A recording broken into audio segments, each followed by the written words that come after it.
Il est 9h30 ici à Paris. Bonjour à tous et bienvenue dans Paris Direct. Voici les titres de ce lundi matin. Les députés sénégalais vont débattre à partir de 11h, heure locale, du report controversé de la présidentielle initialement prévu le 25 février prochain.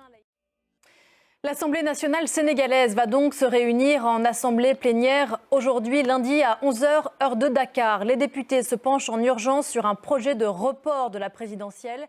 On va revenir donc sur la genèse de cette crise politique avec vous, Axel May. Bonjour Axel. Bonjour. Pourquoi est-ce que Macky Sall, qui n'est pas candidat à sa réélection, a-t-il pris cette décision ?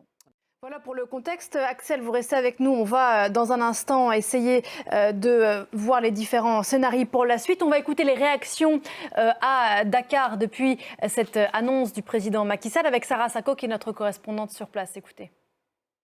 Ce qu'on comprend, Axel, de ce que Sarah Sacco expliquait à l'instant depuis Dakar, c'est que l'opposition sénégalaise, en réalité, est très divisée.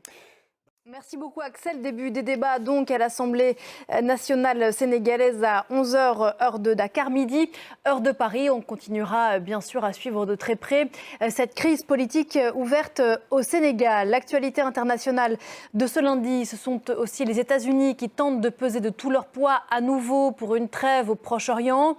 Il n'y en a pas eu depuis des mois, vous le savez, près de 4 mois après les attaques du 7 octobre. Anthony Blinken est à nouveau en tournée dans la région. C'est sa 5e tournée.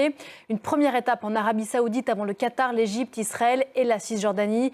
Et ce, alors que la tension monte entre Washington et les Houthis du Yémen qui mènent, vous le savez, depuis des semaines des attaques en mer Rouge.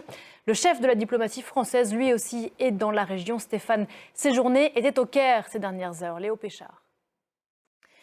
Tout autre chose à présent, ils sont à la musique, ce que les Oscars sont au cinéma. Les États-Unis viennent de vivre la 66e cérémonie des Grammy Awards, les trophées de l'industrie musicale. Les lauréats cette année sont des lauréates, et oui, Billie Eilish, Miley Cyrus, mais aussi et surtout le phénomène Taylor Swift.